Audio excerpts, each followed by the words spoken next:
If the cycle has completed and water is still left in the machine, select a drain and spin portion of a cycle to remove any water remaining in the washer.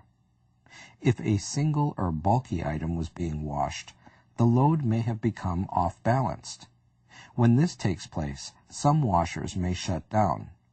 Others may attempt to keep spinning but at a reduced speed.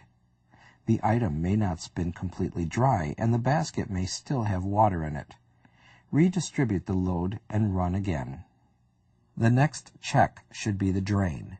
Make sure the drain hose is not clogged, kinked, or frozen if the hose runs to the outside. If the standpipe is more than 8 feet tall, the washer pump will not be able to pump out all of the water. Was an extension cord being used?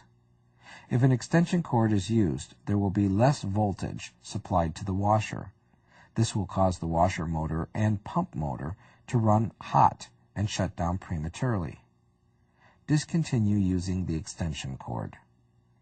If excessive suds are present, this could be caused by too much detergent according to amount of soil or very soft water is being used.